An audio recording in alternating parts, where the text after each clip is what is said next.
her hands folded neatly in her lap. The lawyer across the desk, a thin man with silver glasses, pushed a stack of papers toward her with the kind of smile that made her stomach turn. "Mrs. Bradford requests that you sign by Friday," he said, his tone dripping with false politeness. "Mr. Bradford has been more than generous with the settlement offer." Simone stared at the papers. Divorce papers. Her husband of 8 years had filed for divorce without a single conversation. No argument. No warning. Just papers delivered by a stranger while she was having coffee in what she thought was her home. "Where is my husband?" she asked quietly. The lawyer adjusted his glasses. Mr. Bradford felt it would be easier this way. Less emotional. Less emotional. Simone almost laughed. They had built his empire together. She had used her economics degree from Howard University to help structure his first deals. She had stood beside him at every fundraiser, every business dinner, every moment that mattered. And now he sent a lawyer. "The penthouse," Simone said slowly. "I assume I'm being asked to leave. Mr. Bradford will need you to vacate by Sunday evening. All your personal belongings, of course. The art she had picked out. The furniture she had chosen. The home she had made warm while he worked late. Or what she thought was work. And where is my husband staying?" Simone asked, though she could feel the answer coming like a punch.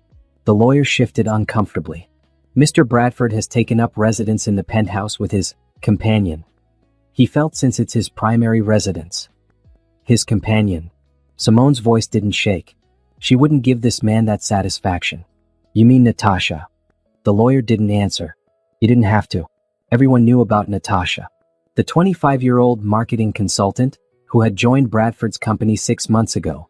Simone had met her at the company holiday party, had shaken her hand, had smiled while Natasha looked at her with something like pity. Now Natasha was sleeping in her bed. "The settlement offers you the Connecticut house and a one-time payment of $2 million. Given that you signed a prenuptial agreement, Mr. Bradford feels this is exceptionally fair." $2 million.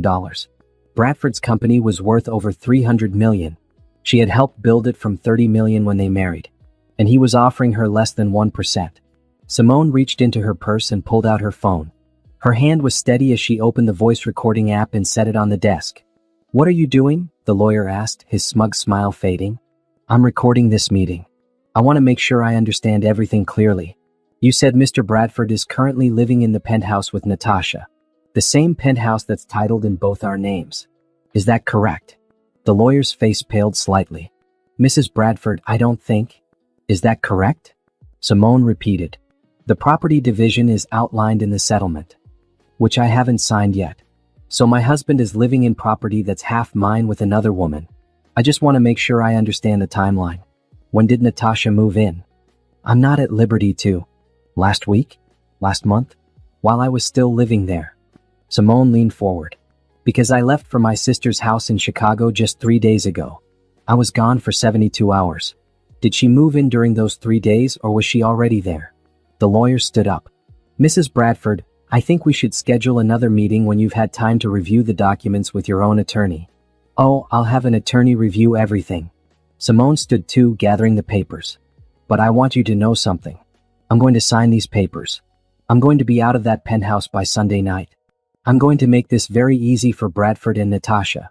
The lawyer looked relieved. "But you should also know," Simone continued, her voice soft and clear, "that I'm not the stupid trophy wife Bradford thinks I am. I have a master's in economics. I know exactly how much Bradford's company is worth. I know how much I contributed. And I know what I'm entitled to." She picked up her phone, stopped the recording, and smiled. "I'll see myself out." In the elevator going down, Simone looked at her reflection in the polished doors. She was 34 years old. Beautiful, her mother always said, with rich brown skin that glowed even. Under fluorescent lights, natural hair she'd worn in twists lately, and dark eyes that usually sparkled with warmth. Right now, those eyes were cold. She had spent 8 years being the perfect wife, supporting Bradford's dreams, putting her own career on hold, smiling at his business partners, ignoring the whispers about his late nights and weekend conferences. Now he had chosen Natasha. Beautiful, young, white Natasha who knew nothing about building a business but apparently knew enough to take Simone's place in her own bed. The elevator reached the ground floor. Simone walked through the marble lobby, her heels clicking against the floor. Outside, the Chicago afternoon was bright and cold. She pulled her coat tighter and headed for her car. She had 48 hours before she had to leave the penthouse. 48 hours to pack up 8 years of her life. 48 hours to gather everything Bradford thought he had hidden so well. He thought she was going to cry and beg. He thought she would make a scene. He thought she was just a pretty face who got lucky marrying a rich man. Bradford had made the biggest mistake of his life. And Simone was going to make sure he understood that. Not with screaming or tears or desperate phone calls, but with something much more powerful. She got into her car and pulled out her laptop. First, she would need a forensic accountant. Then a ruthless divorce attorney who specialized in uncovering hidden assets. Then a plan. Simone had helped Bradford build an empire. Now she was going to build her own. And she was going to make sure that everyone knew exactly what kind of man Bradford really was. Not through revenge. Through success. She started typing, her fingers flying across the keyboard. The first email went to her former classmate from Howard, now one of the top divorce attorneys in the state. The second went to a private investigator she'd researched months ago when she first suspected Bradford's affairs. Because Simone hadn't been blind. She'd just been strategic. Waiting for the right moment. Gathering information. Planning her exit. Bradford thought he was abandoning her. He had no idea she was about to disappear on her own terms. And when she resurfaced, it would be as someone he couldn't touch. Someone he couldn't control. Someone he would desperately wish he'd never let go. The sun was setting as Simone drove back to the penthouse one last time. She had work to do. Files to copy. Evidence to secure. A future to build. And Bradford and Natasha had no idea what was coming. Simone let herself into the penthouse at midnight. She'd waited until she was sure Bradford and Natasha would be asleep. The place she'd called home for 5 years felt different now. Foreign. Like someone else's space. Because it was. Natasha's perfume hung in the air. Her jacket was thrown over the back of the couch Simone had picked out. Her shoes were kicked off by the door. The woman had moved in completely, making herself comfortable in Simone's life. Simone moved silently through the living room, heading for Bradford's home office. He'd always kept it locked, but she had the key. She'd always had the key. He just never thought she'd use it. The door opened without a sound. Simone closed it behind her and pulled out her phone, using the flashlight to navigate to Bradford's desk. She didn't turn on the lights. Didn't need to. She knew this office as well as he did. His computer sat on the desk, password protected. But Simone knew the password. She'd seen him type it 100 times when he thought she wasn't paying attention. She'd memorized it months ago, back when her suspicions first started. The screen glowed to life. Simone pulled a portable hard drive from her purse and plugged it in. Then she started copying. Everything. Financial records. Emails. Text messages he'd backed up. Business documents. Personal files. She'd been a financial analyst before marrying Bradford. She knew what to look for. And as the files transferred, she opened his email and started reading. What she found made her hands shake. Not from sadness. From anger. Bradford hadn't just been having an affair with Natasha. He'd been systematically hiding assets. Moving money into offshore accounts. Falsifying business records. Creating shell companies that existed only on paper. He'd been preparing for a divorce for over a year, making sure he could claim the company was worth less than it actually was. He'd been planning to cheat her long before he'd moved Natasha in. Simone took screenshots of everything. She found emails between Bradford and his accountant discussing how to minimize exposure in a divorce. She found texts between Bradford and Natasha laughing about how the wife had no idea what was coming. She found proof that Bradford had been moving money out of their joint accounts slowly, in amounts small enough that Simone wouldn't notice. Except she had noticed. She'd been watching. Waiting. The hard drive showed 80% complete. Simone opened Bradford's desk drawers, photographing documents. She found a folder labeled Divorce Strategy and nearly laughed. Inside were notes from his lawyer about how to present the company's value as minimal. How to claim business debts that didn't exist. How to make it look like they were barely breaking even when they'd made $16 million in profit last year alone. Her phone buzzed. A text from her attorney. Did you get in? Simone typed back quickly. Yes. It's worse than we thought. He's been planning this for over a year. Copy everything. I'll have the forensic accountant ready. The hard drive finished. Simone unplugged it and slipped it back into her purse. Then she moved to Bradford's filing cabinet. She knew the combination. She'd organized these files herself 2 years ago. Inside were the original contracts for Bradford's company. Partnership agreements. Stock certificates. Real estate deeds. Insurance policies. Everything Bradford thought was safely hidden away. Simone pulled out her phone and started photographing. Every page, every document, every piece of paper that proved what Bradford really owned. She found their prenuptial agreement. The one Bradford's lawyer had pressured her to sign the week before their wedding. The one that said she was entitled to almost nothing if they divorced. But Simone noticed something now that she hadn't seen 8 years ago, when she'd been young and in love and trusting. There was a clause. A small paragraph on page 7. It said that if Bradford was proven to have committed fraud during the marriage, the prenup could be voided. Fraud. Like hiding assets in a divorce. Like moving money to avoid fair division of property. Simone took extra photos of that page. She moved through the office methodically. Bradford's safe was behind a painting on the wall. She'd watched him open it countless times. The combination was their wedding anniversary. He'd always thought that was romantic. Inside the safe were deeds to properties Simone didn't even know they owned. A beach house in Florida. A cabin in Colorado. An apartment in New York City. All titled in Bradford's name alone, purchased during their marriage with what should have been joint funds. More evidence. More proof. More ammunition. Simone photographed everything. Her phone's memory was filling up, but she didn't stop.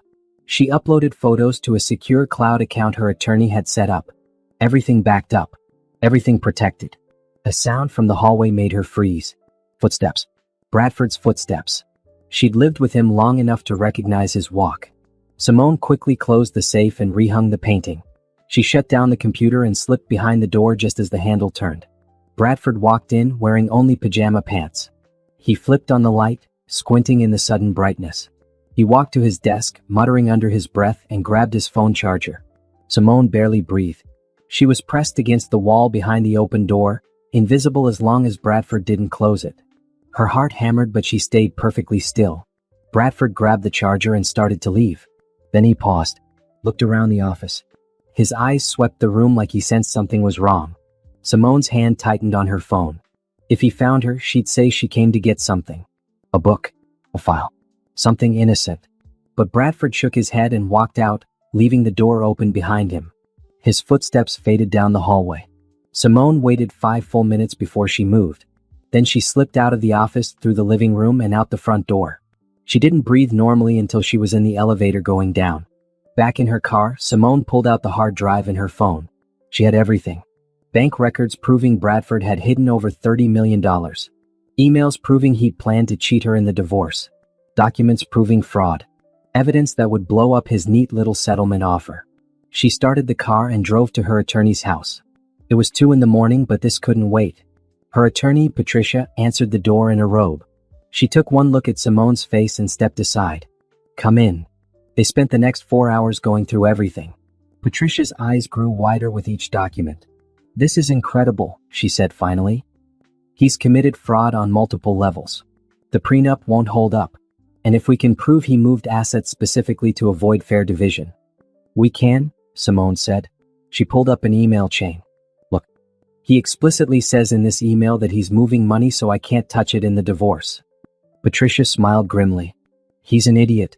A rich idiot, but an idiot. We can take him apart with this." "I don't want to take him apart," Simone said quietly. "I want what I earned. And then I want to never see him again." "What about criminal charges?" "This is fraud, Simone. Real fraud. The kind that gets you federal charges." Simone was quiet for a moment. Then she shook her head. "Not yet. Maybe later. Right now, I just want out.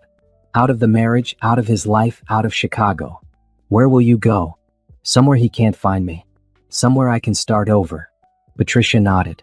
"I'll file a response to his divorce petition. I'll include a request for full financial disclosure. He'll have to produce records, and when they don't match what we have, he'll know we caught him. He'll probably try to negotiate." "Good," Simone said. "Let him negotiate. But I want more than $2 million, Patricia. I want at least $40 million. That's less than 15% of what he's actually worth, and I helped build that company. I earned it." "We'll get it," Patricia promised. "Trust me. When he sees what we have, he'll pay." Simone left Patricia's house as the sun was rising. She drove back to the penthouse one last time. She had to pack. Had to get her things. Had to say goodbye to the life she'd built. But she wasn't sad anymore. She was energized. Focused. Ready. Bradford thought he'd outsmarted her. He thought he'd hidden everything so well.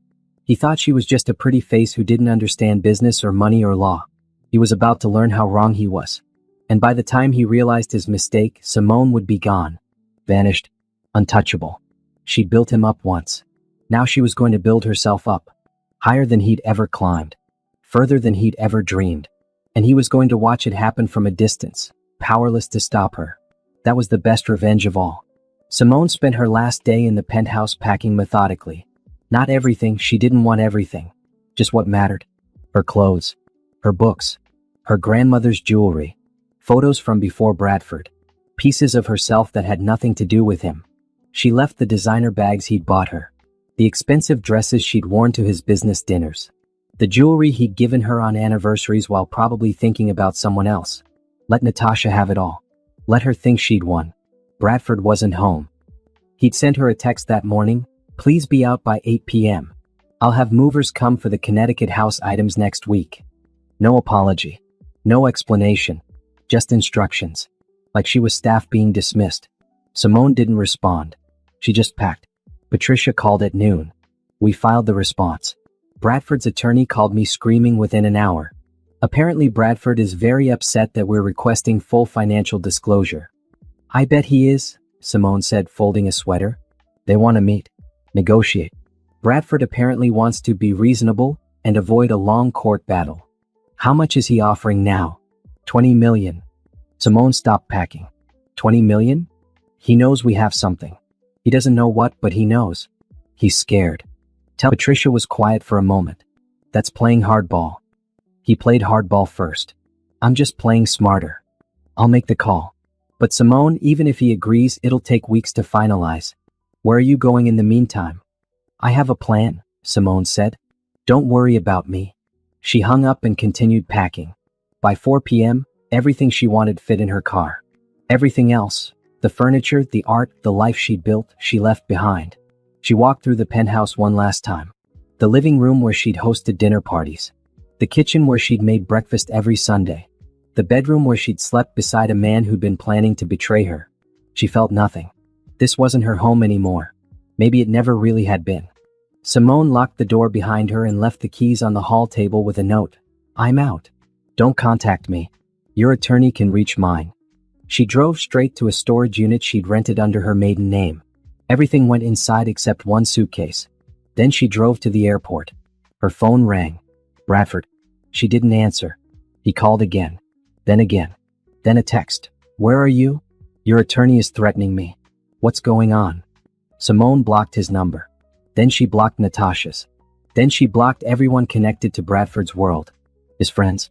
His business partners. His family. Everyone. She was vanishing. Completely. At the airport, Simone bought a ticket to Atlanta. Not because she wanted to go to Atlanta, but because she wanted Bradford to think she had. She used her credit card, leaving a trail. Then she walked to a different airline and bought a ticket to Phoenix with cash. No trail. No record Bradford could find. On the plane, Simone pulled out her laptop. She'd already applied for jobs in Phoenix, Denver, and Seattle under her maiden name. 3 different cities, 3 different backup plans.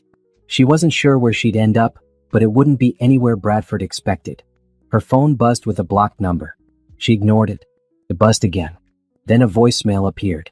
Against her better judgment, Simone listened. Bradford's voice filled her ear. Simone, what the hell is going on? Your attorney is saying you have evidence of fraud? That's insane. I've been completely transparent about our finances. Call me back. We need to talk about this like adults. Simone deleted the voicemail. Like adults. As if he'd acted like an adult when he filed for divorce through a lawyer. When he moved his mistress into their home. When he'd spent a year hiding money to cheat her. She'd spent 8 years being reasonable. Being understanding. Being patient. Now she was done. The plane landed in Phoenix at midnight. Simone checked into a cheap hotel under a fake name, paying cash. Then she opened her laptop and sent Patricia an email. I'm settled. Don't tell anyone where I am. Not even my family. If Bradford asks, tell him I don't want to be found. Patricia's response came quickly. He's desperate. Calling every hour. Offering 30 million now. Says he'll go to 40 if you'll meet with him. Tell him I'll take 40 million but I won't meet with him. Ever. Attorney communication only. He won't like that. I don't care what he likes. Simone closed her laptop and looked around the small hotel room. It was nothing like the penthouse. No marble counters. No floor-to-ceiling windows. No luxury. Just a bed, a bathroom, and silence. It felt like freedom. The next morning, Simone woke up early and started executing the rest of her plan. She opened a bank account under her maiden name, Simone Carter. She got a new phone number. She rented a small apartment in a quiet neighborhood. She applied for jobs using her economics degree, not mentioning her marriage or Bradford's company. Within a week, she had 3 job offers. She took the one at a financial consulting firm that specialized in helping people protect their assets. The irony wasn't lost on her. Bradford kept trying to reach her. He called Patricia constantly. He hired investigators who found her trail to Atlanta but lost it there. He offered $45 million, then $50. He was panicking, and Simone felt nothing but satisfaction. Finally, Patricia called with news. He agreed. $40 million. Wire transfer to your account. The divorce will be final in 6 weeks. But he wants to know where you are. No, Simone said. He doesn't get to know. You wanted me gone, I'm gone. He gets nothing from me except my signature on the papers. He says he wants to apologize. Simone laughed. Actually laughed. Tell him I don't want his apology. I want my money and my freedom. That's all. The money came through 3 days later. $40 million appeared in Simone's new bank account. More money than she'd ever imagined having. Money she'd earned by being smart. By planning ahead. By refusing to be a victim. She signed the divorce papers electronically. Didn't read Bradford's pathetic note attached. Just signed and sent them back. 6 weeks later, the divorce was final. Simone Carter was a single woman again. Free. Wealthy. And completely invisible to the man who tried to throw her away. Bradford had no idea where she was. No way to contact her. No way to apologize or explain or try to win her back. And that was exactly how Simone wanted it. She disappeared. And she was never coming back. 6 months after leaving Chicago, Simone sat in her new office in Phoenix, reviewing clients. Her name was on the door, Carter Financial Consulting. She'd started the business 3 months ago with $10 million of her divorce settlement. The rest was invested safely, growing while she built something new. Something that mattered. Her specialty was helping women protect their assets in divorce. Women who were going through what she'd gone through. Women whose husbands were hiding money, lying about business values, trying to cheat them out of what they'd earned. Simone knew every trick, every loophole, every lie, because she'd lived it. Her first client had been a woman named Nicole, whose husband owned a chain of restaurants. He claimed the business was failing, claimed they were in debt, claimed she'd be lucky to get $50,000. Simone had taken one look at the financials and laughed. He's hiding at least $2 million, she told Nicole. Here, and here. She'd pointed to inconsistencies in the tax returns. False business expenses. Money moving through shell companies. Nicole had cried with relief. How did you know? Because my ex-husband tried the same thing. Now let me show you how to prove it. They'd settled for $3 million. Nicole had sent 5 of her friends to Simone. Those friends sent more. Word spread. Within 3 months, Simone had 20 clients and a waiting list. She hired an assistant, Angela, a sharp woman in her 50s who'd been through her own ugly divorce. Together, they built a system. Intake forms. Financial analysis. Strategy sessions. Court preparation. Simone became known as the woman who could find hidden money. The consultant who never lost. The expert who turned divorce from disaster into opportunity. She loved it. Every morning, she woke up excited to work. Every client who walked away with what they deserved felt like a personal victory. She was helping women the way she'd wished someone had helped her. And she was getting wealthy doing it. Really wealthy. Her client list grew to include high net worth divorces. Women whose husbands were doctors, lawyers, business owners, politicians. Women who had signed bad prenups and thought they were trapped. Simone showed them they weren't trapped. They were powerful. Meanwhile, Bradford was falling apart. Simone knew because she couldn't help following the news. His company had hit legal trouble. Some of his shady business practices had caught up with him. Partners were suing. Investors were pulling out. And Natasha, the young mistress he'd chosen over his wife, had gotten pregnant. Bradford had married her quickly, too quickly. The gossip site said it seemed rushed. Desperate. Simone saw photos of them at a charity gala. Bradford looked older. Tired. Natasha looked bored, her hand resting on her growing belly while she stared at her phone. They looked miserable. Simone closed her laptop and smiled. She didn't feel bad for Bradford. She didn't feel anything for him at all. He'd made his choice. Now he was living with it. Her phone rang. Patricia. How's Phoenix treating you? Good, Simone said. Really good. I just signed on 3 new clients this week. I heard. You're making waves, you know. People in Chicago are talking about this woman in Phoenix who's destroying men's divorce strategies. Good, Simone said. Let them talk. Bradford's been asking about you. Simone's smile faded. What does he want? To know how you're doing. Where you are. If you're happy. Patricia paused. His company is in trouble. Real trouble. I think he's realizing what he lost. Too bad, Simone said coldly. He made his bed. He can lie in it with Natasha. He's hired investigators again. Trying to find you. He won't. I've been careful. New name, new city, new life. He doesn't get to know anything about me. What if he shows up? He won't. He doesn't know where to look. And even if he did, I'd have security remove him. I don't want to see him, Patricia. Ever. Understood. Just wanted you to know. Simone hung up and sat back in her chair. Bradford was looking for her. The thought should have scared her. Instead, it made her feel powerful. He wanted to find her. Wanted to see what she'd become. Wanted maybe to apologize or explain or try to fix what he'd broken. But he couldn't. Because Simone was gone.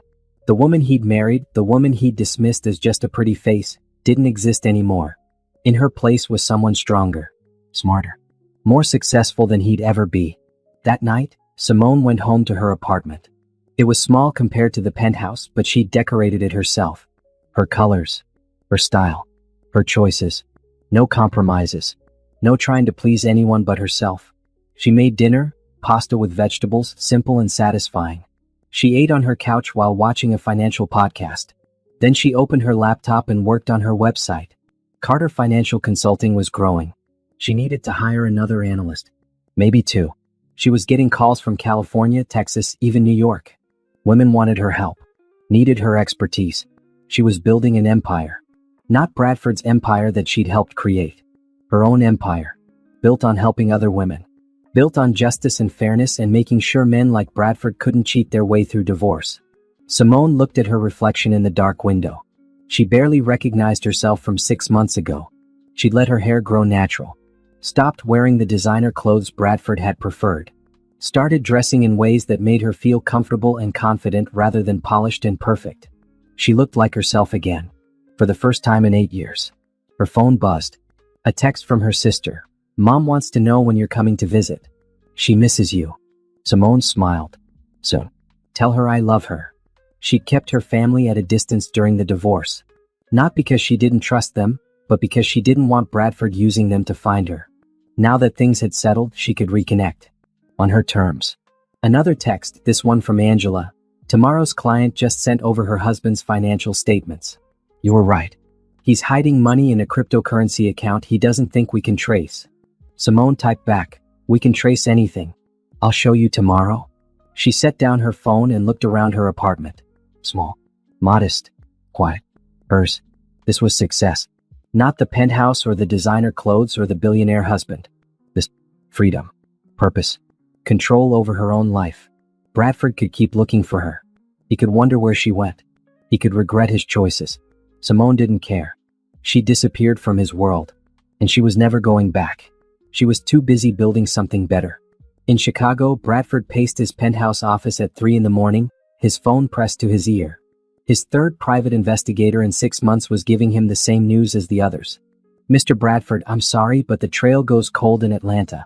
She used her credit card at the airport there, but after that, nothing. No hotel charges. No rental cars. No phone records. It's like she vanished. Bradford threw his phone across the room. It hit the wall and clattered to the floor. Natasha appeared in the doorway, 7 months pregnant, her face tired and annoyed. You're still up? She said. It's 3 a.m. I can't find her, Bradford said, running his hands through his hair. How can I not find her? I have money. I have resources. How can one woman just disappear? Natasha sighed and waddled into the room. She'd gained 40 pounds and her face was puffy. The beautiful young woman who charmed him at the office Christmas party looked exhausted and resentful. Maybe you should stop looking. I can't stop looking. Bradford paced faster. She took $40 million, Natasha. Half of what that's worth should be mine. And now my business is falling apart and I need. You need what? You need her back. Natasha's voice turned sharp. Is that what this is about? You regret leaving her? No, of course not. I need to know where she is, what she's doing. If she's what? Happy? More successful than you? Bradford let her go. You divorced her. You moved me in. You got what you wanted. Did he? Bradford looked around the penthouse. It looked the same as when Simone lived here, but it felt different. Oh, empty. Natasha had added her things, but they didn't make it feel like home. They made it feel cluttered. His business was hemorrhaging money. Partners who'd respected him were distancing themselves. Some deal he'd done years ago was under investigation. His accountant kept calling with bad news about tax problems and missing documentation. And Natasha was pregnant. That should make him happy. Baby. A new family. A fresh start. Instead, he felt trapped. I'm going back to bed, Natasha said. You should sleep too. The baby kicks all night and I need you rested tomorrow. We have that birthing class. Bradford nodded but didn't move. Natasha left and he was alone again with his thoughts. Where was Simone? Why couldn't he find her? And why did he care so much? He'd thought divorcing her was the right choice. She'd been fine, beautiful, supportive, smart, but boring. No excitement. No passion. Just steady support and quiet competence. He'd wanted more. Wanted someone who made him feel young and alive. Natasha had been exciting at first. Flirty. Fun. Dangerous. But now she was just another wife. Pregnant and tired and annoyed with him most of the time. And she spent money like it grew on trees. His accounts were draining. She bought designer baby clothes, expensive nursery furniture, a new car because hers wasn't safe enough for a baby. Meanwhile, Simone had vanished with 40 million of his money. Money he tried to hide. Money he'd needed. His lawyer kept warning him that more problems were coming. Something about fraud allegations. Bradford didn't understand it all. He'd just done what his accountant suggested. Moved money around. Made the company look smaller than it was. Standard practice, or so he'd thought. But now people were asking questions. Lawyers were sending letters. Investigators were requesting documents. And he couldn't focus on any of it because he was obsessed with finding his ex-wife. Bradford's phone rang. He picked it up from where he'd thrown it, expecting another investigator. Instead, it was a number he didn't recognize. Hello? Mr. Bradford? This is Detective Chin from the Chicago Police Department. We need to talk to you about some financial irregularities that have come to our attention. Bradford's blood ran cold. What kind of irregularities? I think it's better if we discuss this in person. Can you come to the station tomorrow at 9 a.m.? I need to speak with my lawyer first. That's your right. But Mr. Bradford, I'd advise you to take this seriously. These are federal charges we're looking at. The detective hung up. Bradford stood frozen, staring at his phone. Federal charges. What federal charges? He called his lawyer at 3 in the morning, waking him up. They talked for 2 hours. His lawyer's words kept circling in Bradford's head. If they can prove you hid assets to commit fraud, you're looking at serious prison time. Prison. Bradford couldn't go to prison. He had a baby on the way. A company to run. A life to live. By the time the sun came up, Bradford was exhausted and terrified. Natasha found him still in his office, staring at the wall. Did you sleep at all? She asked. I'm in trouble, Bradford said quietly. Real trouble. What kind of trouble? The kind that might send me to prison. Natasha's face went pale. What? Bradford explained. The hidden money. The shell companies. The fraud allegations. Natasha listened, her hand on her belly, her expression shifting from shock to angry. You told me the divorce was clean, she finally said. You told me everything was handled properly. I thought it was. But it wasn't. And now we're having a baby and you might go to prison? Natasha's voice rose. Bradford, what were you thinking? I was thinking I wanted to keep what was mine. Bradford shouted back. I built that company. Simone didn't deserve half. Simone was your wife. She helped you build it. Natasha was crying now. I've seen the photos, Bradford. I've heard the stories. She was brilliant. Everyone says so. And you threw her away like garbage and lied about money, and now it's all falling apart. I didn't throw her away. I wanted something different. You wanted me, Natasha said bitterly. And now you're stuck with me and a baby and federal charges. Congratulations. You got exactly what you wanted. She left the office. Bradford heard her crying in the bedroom. He should go comfort her. Should apologize. should do something. Instead, he pulled out his laptop and searched for Simone one more time. He knew it was pointless. He'd looked 1,000 times. But he couldn't stop. He found nothing. Just the same old photos from when they were married. Smiling pictures at charity galas and business dinners. Simone looking beautiful in designer gowns, her arm linked through his, her smile genuine and warm. He'd had everything. And he'd thrown it away for excitement. For youth. For Natasha. Now Simone was gone.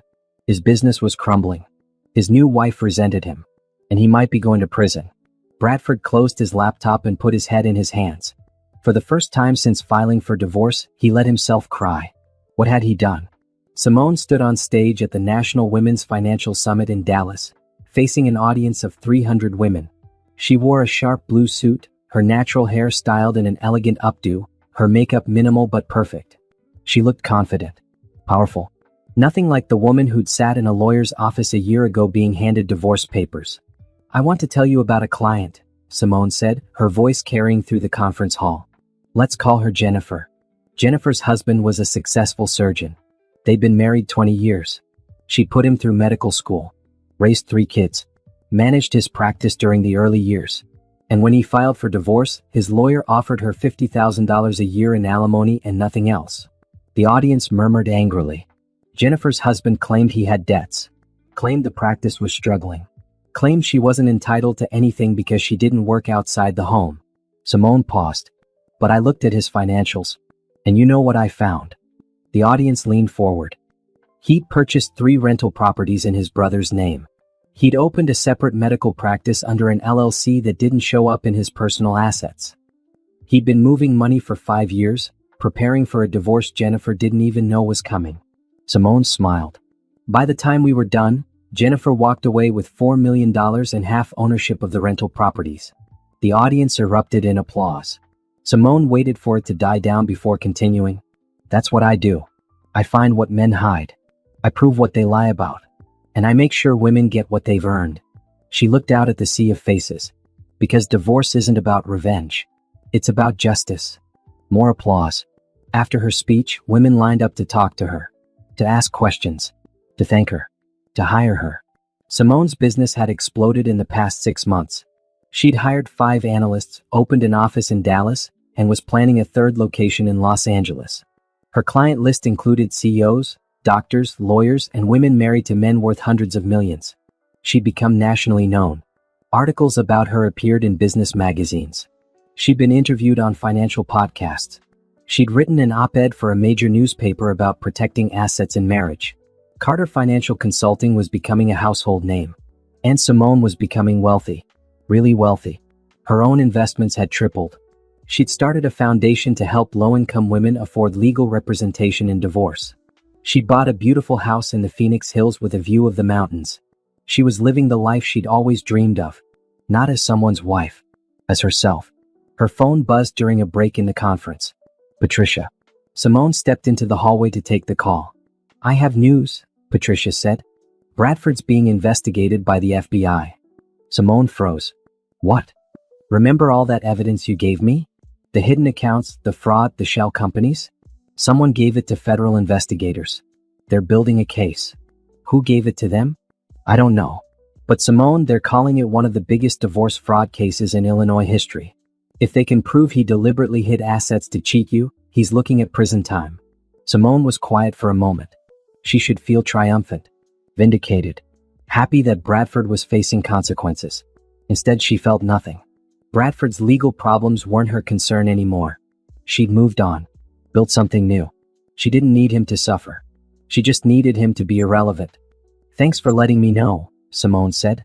"But Patricia, I don't want to be involved. If investigators call, tell them I'll cooperate if legally required. But I'm not pursuing this. I'm done with Bradford." "Understood. But Simone, you should know he's desperate. His company is failing. His marriage is a mess. And now this. He's apparently been trying even harder to find you." "He won't find me. I've been careful." "I know. Just wanted you to be aware." Simone hung up and leaned against the wall. Bradford was looking for her. Desperately. Frantically. But he'd never find her. Because the Simone he'd known didn't exist anymore. She was Carter now. Simone Carter, financial consultant and businesswoman. Not Mrs. Bradford, trophy wife. The transformation was complete. That night, Simone had dinner with some of the conference attendees. They asked her about her journey, how she'd started her business, what inspired her. Simone told them a version of the truth. She'd been through a difficult divorce, seen how the system could be manipulated, decided to use her economics background to help other women. She didn't mention Bradford by name, didn't tell them about the penthouse or the betrayal or the mistress. That was private, personal, none of their business. One woman, a lawyer from Boston, leaned closer. You've really built something amazing. What's next for you? Expansion, Simone said. I want offices in every major city. I want to train other analysts. I want to create a network so that any woman, anywhere, can get help protecting her assets. That's ambitious. I'm an ambitious person. The lawyer smiled. I can see that.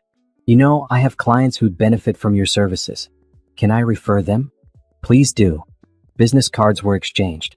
Contacts made. Opportunities created. This was Simone's life now. Building. Growing. Succeeding. Later, back in her hotel room, Simone checked her messages. One from Angela. 3 new clients today. All high net worth. All desperate. The waiting list is getting long. Simone smiled. Success felt good. Not because she was proving something to Bradford, but because she was proving something to herself. She'd survived. More than survived. She'd thrived. Her phone rang. Unknown number. Simone almost didn't answer, but something made her pick up. Hello. Silence. Then a familiar voice. Simone. Bradford. Somehow he'd gotten her new number. Simone's hand tightened on the phone. How did you get this number? I've been looking for you. For months. I needed to hear your voice. To know you're okay. I'm more than okay. I'm excellent. And I'm hanging up now. Wait. Please. I need to talk to you. I'm in trouble, Simone. Real trouble. And I. Your trouble isn't my problem, Simone said coldly. You made your choices. Now live with them. I was wrong. About everything. About Natasha, about the divorce, about... I don't care. Goodbye, Bradford. She hung up. Blocked the number immediately. Then she called Patricia. He got my new number. I don't know how. I'll find out. Probably bribe someone. I'll make sure it doesn't happen again. Simone sat on the hotel bed, her heart racing. Hearing Bradford's voice had rattled her. Not because she missed him, but because it reminded her that he was still out there. Still trying to reach her. Still refusing to accept that she was gone. But she was gone. And she was never going back. The next morning, Simone posted on her business social media a photo of herself on stage at the conference, looking powerful and confident. The caption read, "Justice isn't about revenge. It's about fairness. And every woman deserves what she's earned." Because of media requests, Simone Carter was becoming famous. And Bradford could only watch from a distance, powerless to stop her rise. That's exactly how she wanted it. Bradford sat in his lawyer's office, staring at the federal subpoena on the desk. His lawyer, Frank, looked grim. They want everything, Frank said. Bank records, business documents, emails, tax returns. They're building a case for fraud, Bradford. Multiple counts. Can we settle? With the FBI? No. If they have evidence you deliberately hid assets to commit fraud, you're going to be charged. Best case scenario, you cooperate fully and maybe get a reduced sentence. Sentence. Bradford's voice cracked. I could go to prison? Yes. 5 to 10 years if they prove everything they're alleging. Bradford put his head in his hands. This was impossible. This was a nightmare. A year ago he'd had everything. A successful company. A beautiful wife. Freedom. Now he had nothing. Natasha had given birth 3 months ago. A son. They'd named him Bradford Jr. Bradford barely saw him. Natasha kept the baby in the nursery and hired a night nurse because she was exhausted. She'd also hired a personal trainer and was obsessed with losing the baby weight. Their marriage was a disaster. They fought constantly. About money. About his legal problems. About Simone. Because Natasha was obsessed with Simone too. She'd somehow found Simone's business website. Saw photos of her speaking at conferences, looking beautiful and confident and successful. Natasha would stare at the photos for hours, comparing herself to Bradford's ex-wife. She looks better than me, Natasha would say. She's more successful than both of us. Why did you even leave her? Bradford didn't have an answer. Looking back, he didn't know why he'd left Simone. She'd been everything he needed. Smart. supportive, beautiful, loyal. And he'd thrown her away for excitement that lasted about 3 months. Now Simone was thriving, and Bradford was drowning. His phone rang. Frank glanced at the number. That's the FBI. You need to answer. Bradford took the call. An agent named Rodriguez explained that they were executing a search warrant on his office and home. They'd be there in 2 hours. Bradford should cooperate fully. When the call ended, Bradford sat in stunned silence. They're raiding my home? With Natasha and the baby there? You should call and warn her. Bradford called. Natasha screamed at him for 10 minutes. Then she called a divorce attorney. By the time the FBI arrived at the penthouse, Natasha had already moved out, taking the baby to her mother's house. Bradford watched as agents boxed up his files, his computers, his records, everything. They were polite but thorough. They took every document from his home office, every hard drive, every scrap of paper. His lawyer stood beside him. Don't say anything. Let them work. It took 6 hours. When they finally left, Bradford's home looked ransacked. Empty. Destroyed. Like his life. He called Natasha. She didn't answer. He called again. Finally, she texted, "My lawyer will be in touch. I want a divorce. I'm not going down with you." Bradford stared at the text. His second wife was leaving him, just like he'd left his first wife. The irony was almost funny. Almost. The media got wind of the FBI raid. By the next morning, it was all over the news. Chicago billionaire under investigation for fraud. Photos of Bradford's penthouse with FBI agents carrying boxes. Speculation about how much money he'd hidden. Questions about his business practices. His company's stock dropped 40%. Partners called emergency meetings. Investors demanded answers. Clients started canceling contracts. Bradford's empire was collapsing. Everything he'd built, everything he'd sacrificed Simone for, gone. And Simone herself? She was on the news too. But not because of him. She was being interviewed about financial fraud in divorce cases, about protecting assets, about empowering women. She looked radiant, happy, free. The interviewer asked her, "You've become an expert in uncovering financial fraud in divorce. Have you experienced this personally?" Simone smiled. "I went through a difficult divorce. I saw how the system could be manipulated. That experience taught me what to look for and how to help other women." Would you say your ex-husband's behavior inspired your career? I'd say his behavior taught me that women need to be smart about protecting themselves. Not every man is dishonest, but every woman should be prepared. She didn't mention Bradford by name, didn't give any details, but people connected the dots. Online forums started speculating. Was Simone's ex, the Chicago billionaire, being investigated? The timelines matched. The fraud allegations matched. The story went viral. Wronged wife becomes financial fraud expert while ex faces prison. Headlines that made Bradford look like a villain and Simone like a hero. Bradford watched it all from his empty penthouse. Natasha was gone. The baby was gone. His company was failing. His legal bills were mounting.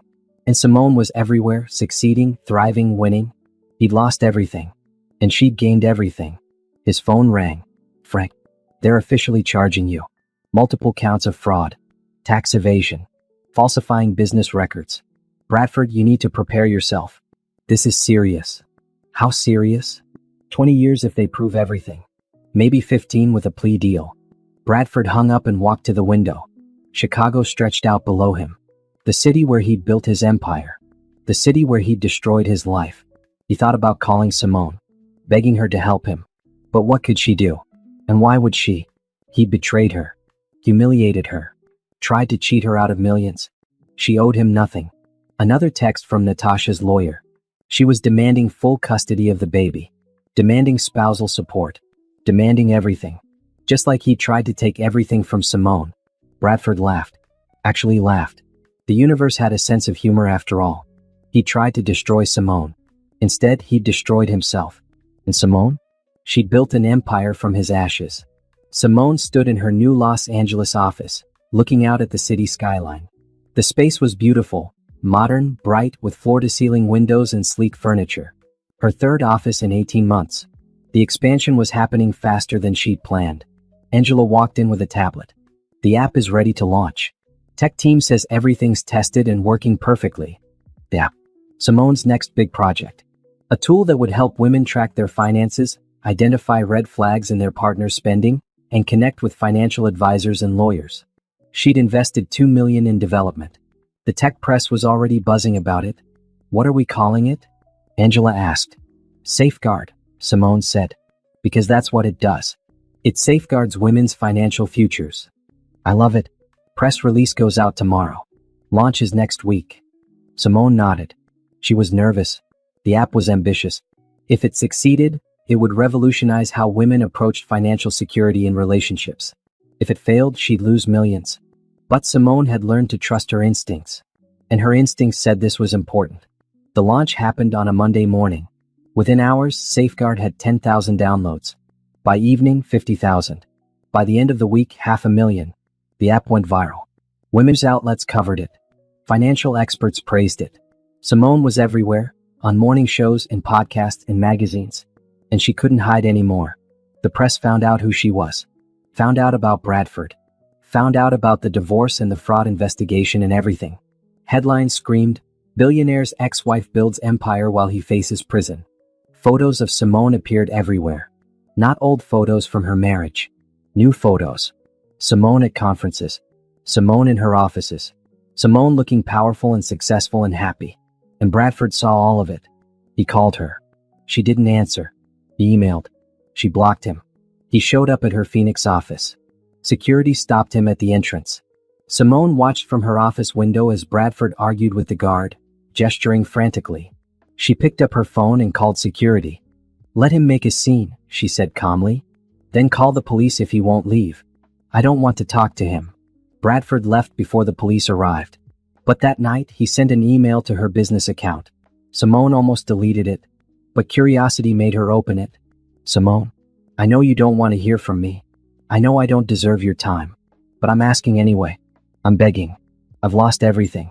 My company is gone. Natasha left me. I barely see my son. I'm facing 20 years in prison. I was wrong. About everything. I should never have left you. Should never have lied about our money. Should never have chosen Natasha. You were the best thing in my life and I threw you away. I'm not asking you to take me back. I know that's impossible. I just want you to know I'm sorry. I'm so incredibly sorry. And I want you to know I'm proud of you. What you built is amazing. You're amazing. You always were. I was just too stupid to see it." Bradford. Simone read the email 3 times. Then she deleted it. She didn't feel triumphant. Didn't feel vindicated. Just tired. Tired of Bradford haunting her. Tired of the past following her. Tired of being defined by a marriage that ended 2 years ago. She wanted to move forward. To be known for what she'd built, not for what she'd survived. Patricia called. "I saw Bradford tried to see you." "He did. I didn't talk to him." "Good. But Simone, you should know, the FBI wants you to testify. They're building their case against him and they want you to explain the evidence you provided." Simone was quiet. She'd known this was coming. She'd given Patricia the evidence and Patricia had given it to investigators. Simone had wanted justice. Now justice was coming and she'd have to face Bradford in court. "When?" she asked. "Trial starts in 3 months. Your testimony would probably be late in the trial. A few days at most." "I'll do it. But I won't go after him, Patricia. I'll tell the truth. I'll present the evidence. But I won't be vindictive. That's all they need. The truth." Simone hung up and went back to work. She had a client meeting in an hour. A woman whose husband was hiding money in offshore accounts. Simone would find it. She always did. This was her life now. Helping women. Building her business. Making a difference. Bradford was her past. And she was done living in the past. That night, Simone's phone buzzed with a news alert. Bradford's company had officially filed for bankruptcy. The article included a photo of him leaving his lawyer's office, looking haggard and defeated. He'd lost weight. His suit hung loose. He looked nothing like the confident billionaire who'd handed her divorce papers 2 years ago. Simone felt a pang of something. Not sympathy. Not satisfaction. Just sadness. Sadness that their marriage had ended this way. Sadness that Bradford had destroyed his life for nothing. But she couldn't fix him. Couldn't save him. Couldn't help him even if she wanted to. He'd made his choices. Now he was living with them. And Simone? She was living with hers. And her choices had led to success, happiness, and freedom. She'd won. Not because Bradford had lost, but because she'd built something meaningful. Something that mattered. Something that helped people. That was the best revenge of all. The courtroom was packed. Simone sat in the witness waiting area, wearing a simple navy dress and minimal jewelry. She'd been dreading this day for weeks. Seeing Bradford, speaking in public about their marriage, reliving the divorce. But it was necessary. Justice was necessary. Patricia sat beside her. You'll do great. Just tell the truth. That's all they need. How's he look? Simone asked. She hadn't seen Bradford yet. Didn't want to until she had to. Broken, Patricia said honestly. He's lost about 30 pounds. His lawyer says he's not doing well. Simone nodded. She didn't feel bad for him. But she didn't feel good either. This whole situation was just sad. The bailiff called her name. Simone stood, smoothed her dress, and walked into the courtroom. It was the first time she'd seen Bradford in person in 2 years. He sat at the defense table, looking smaller than she remembered. His expensive suit couldn't hide how thin he'd gotten. His face was drawn, his eyes sunken. He looked up as she walked in, and their eyes met for a brief second. Simone looked away and took her seat in the witness box. The prosecutor, a sharp woman named Jennifer Reynolds, approached. Please state your name for the record. Simone Carter. Miss Carter, you were married to the defendant, Bradford Thompson, for 8 years. Is that correct? Yes. And during your marriage, did you have involvement in Mr. Thompson's business? Yes. I helped structure several of his early deals. I advised him on financial matters. I had a degree in economics from Howard University and worked as a financial analyst before we married. So you were knowledgeable about his business and finances? Very knowledgeable. And when Mr. Thompson filed for divorce, were you surprised by the financial settlement he offered? Simone glanced at Bradford. He was staring at the table. Yes, he offered me $2 million. Given that his company was worth over $300 million at the time, and that I'd contributed significantly to its growth, $2 million seemed unreasonably low. What did you do? I hired an attorney and requested full financial disclosure. And what did you find? That Mr. Thompson had been hiding assets, moving money to offshore accounts, creating shell companies, falsifying business records to make his company appear less valuable than it actually was. Reynolds pulled up documents on a screen. Are these the records you uncovered? Simone looked at the familiar bank statements and emails. Yes, those show money being moved to accounts in the Cayman Islands. Those emails show Mr. Thompson discussing with his accountant how to hide assets from me. How did you feel when you discovered this? Bradford's lawyer objected. Relevance. The judge overruled. The witness may answer. Simone took a breath. I felt betrayed. Not just because of the affair, but because he was trying to steal from me. I'd helped build his company. I'd supported his career. And he was planning to cheat me out of what I'd earned. What did you do with this information? I gave it to my attorney. We used it to negotiate a fair settlement. $40 million. And did you also provide this information to federal investigators? My attorney did, yes. At my request. Why? Simone looked directly at Bradford. Because what he did wasn't just wrong morally. It was illegal. He committed fraud. And I believe people should face consequences for their actions. The cross-examination was brutal. Bradford's lawyer tried to make Simone look vindictive. Tried to suggest she'd only provided evidence out of spite. Tried to paint her as a scorned woman seeking revenge. But Simone stayed calm. Stayed factual. She didn't raise her voice. Didn't get defensive. Just told the truth. Isn't it true, Miss Carter, that you were angry about your husband's affair? Yes, I was hurt and angry. And isn't it true you wanted to punish him? No. I wanted what I'd earned. And I wanted him to be held accountable for breaking the law. You've built a successful business helping women in divorce. Hasn't Mr. Thompson's downfall been good for your career? Simone paused. Then she said calmly, Mr. Thompson's downfall has nothing to do with my career. I built my business by helping women protect their assets legally. His legal troubles are a result of his own choices. The lawyer kept pushing, but Simone didn't crack. She'd survived worse than aggressive questions. She'd survived losing everything and building it back. She wasn't going to be intimidated now. After 3 hours, the judge dismissed her. Simone walked out of the courtroom without looking back. Patricia met her in the hallway. You were perfect, Patricia said. Calm, credible, honest. The jury believed every word. Good, Simone said. Because it was all true. They walked toward the exit. Behind them, Simone heard Bradford's voice. Simone, please, just 5 minutes. She kept walking. Didn't turn around. Didn't acknowledge him. Simone. Bradford's voice broke. I'm sorry. Please. Security stopped him from following her out of the courthouse. Simone got into her car and drove away without looking back. The trial lasted 3 more weeks. Simone didn't attend again. She followed the news coverage but stayed focused on her business, on moving forward, on living her life. The verdict came on a Thursday afternoon. Guilty on all counts. Fraud, tax evasion, falsifying business records. The judge sentenced Bradford to 12 years in federal prison. Simone was in a client meeting when she heard. Angela came in and whispered the news. Simone nodded and continued with her presentation. The client, a woman going through her own difficult divorce, had no idea that Simone had just heard her ex-husband was going to prison. After the meeting, Simone sat in her office alone. 12 years. Bradford would be 57 when he got out. His company was gone. His second wife had divorced him. His son would grow up without him. He destroyed everything for an affair that lasted less than a year. Simone should feel triumphant, vindicated, happy that justice had been served. Instead, she just felt sad. Sad for what Bradford had thrown away. Sad for the man he could have been if he'd made different choices. But she didn't feel guilty. She'd done the right thing. Providing evidence of fraud wasn't revenge. It was justice. And she'd moved on. Built something beautiful and meaningful. Helped hundreds of women. Changed lives. That was what mattered. Not Bradford's prison sentence. Not his downfall. Not his regrets. Her success. Her happiness. Her future. Simone turned off her computer and went home. Tomorrow was a new day. A new client. A new opportunity to help someone. Bradford's story was over. But hers was just beginning. 2 years after Bradford's sentencing, Simone stood on a beach in Hawaii watching the sunset. The sky was painted in shades of purple and pink and orange, reflecting off the calm water. Behind her, music played softly.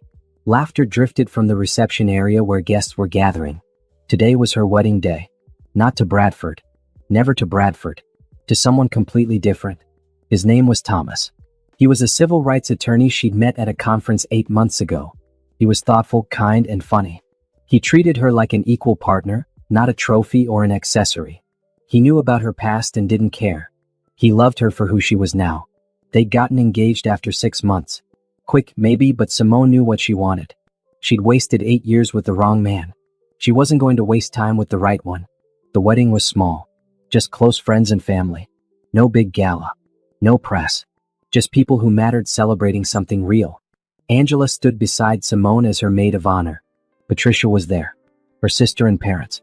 Her team from Carter Financial. People who'd supported her through the worst times and celebrated the best times. Ready? Angela asked, smoothing Simone's dress. It was simple and elegant, nothing like the elaborate gown she'd worn for her first wedding. So ready, Simone said. The ceremony was beautiful. Thomas's vows made her cry. Her own vows were about second chances and new beginnings and choosing happiness. When they kissed, the small crowd cheered. At the reception, Simone's phone buzzed. She almost ignored it, but something made her look. An email from a prison address. Bradford. Simone hesitated. Then she opened it. Simone, I heard through the news that you're getting remarried. Congratulations. I mean that sincerely. I've had a lot of time to think in here. About my choices. About what I lost. About who I was and who I should have been. You deserve better than me. You always did. And I'm glad you found someone who treats you the way I should have. I want you to know I'm not angry about the testimony or the evidence. You did what was right. I committed fraud. I lied. I cheated. I deserve to face consequences. I don't expect forgiveness. I don't deserve it. I just want you to know that I'm sorry. For everything. And that I'm proud of what you've built. You're helping people. Changing lives. Making the world better. That's who you always were. I just wish I'd appreciated it when I had the chance. I hope you have the happiness I couldn't give you. Bradford. Simone read the email twice. Then she closed her phone and put it away. She didn't respond. Didn't need to. Bradford's apology didn't change anything. The past was the past. She'd moved on. Built a new life. Found real love. But she appreciated the words. Appreciated that he'd finally understood what he'd lost. Thomas approached, holding 2 glasses of champagne. Everything okay? Everything's perfect, Simone said, taking a glass. And she meant it. They toasted to their future. To happiness. To second chances. The party continued into the night. Dancing and laughter and joy. Simone felt lighter than she had in years. Free. Happy. Well, her business was thriving. She had offices in 10 cities now. The Safeguard app had 5 million users. She'd helped thousands of women protect themselves and their futures. She'd built something that mattered. And now she had love too. Real love. The kind that supported and uplifted instead of controlling and diminishing. Later, as they left the reception to head to their honeymoon suite, Thomas took her hand. I love you, Mrs. Carter Williams. Simone had kept her maiden name professionally but taken Thomas's name personally. A choice, not something forced on her. A partnership, not a takeover. I love you too, she said. In the suite, Simone looked out at the ocean. The moon reflected on the water, creating a path of light. She thought about where she'd been 2 years ago, sitting in a lawyer's office, broken and betrayed, angry and lost. She'd come so far, not because of revenge, not because she destroyed Bradford, but because she built herself up, created something meaningful, chosen happiness over bitterness. That was the real triumph, not Bradford's downfall, her rise. Thomas wrapped his arms around her from behind. What are you thinking about? How far I've come, Simone said. How different my life is now. Regrets. Not one. And she meant it. She didn't regret leaving Bradford. Didn't regret testifying. Didn't regret any of it. Because every choice had led her here. To this moment. To this life. To this love. Bradford was in prison, paying for his crimes. Natasha had moved on, married to someone else. Their son was growing up without knowing his father. That was their story. Their consequences. Their path. Simone's path had led to success, happiness, and fulfillment. She'd helped hundreds of women, built a business that changed lives, found love that was real and healthy. She turned betrayal into purpose, pain into power, loss into gain. That was revenge, not destruction, but success. The best revenge was living well. And Simone was living very well indeed. The next morning, as they flew to their honeymoon in Bora Bora, Simone opened her laptop one last time. She had a keynote speech to prepare, a new expansion plan to review, a foundation grant to approve. Her life was full, rich, meaningful. Thomas looked over. Working on your honeymoon? Simone smiled. Just finishing up. Then I'm all yours. She sent her final emails, closed the laptop, and turned to her husband, the man who valued her intelligence as much as her beauty, who supported her ambitions instead of feeling threatened, who made her laugh and feel safe and loved. This was happiness. This was triumph. This was justice. Not because Bradford had lost, but because Simone had won. She'd won by choosing herself, by building a life she was proud of, by helping others, by refusing to be a victim.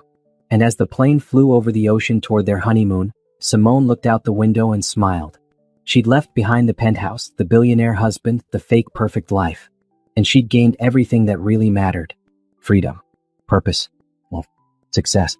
She disappeared from Bradford's world and built her own world. A world where she was in control. Where she made the rules. Where she defined success. That was the triumph. That was the revenge. That was the happy ending.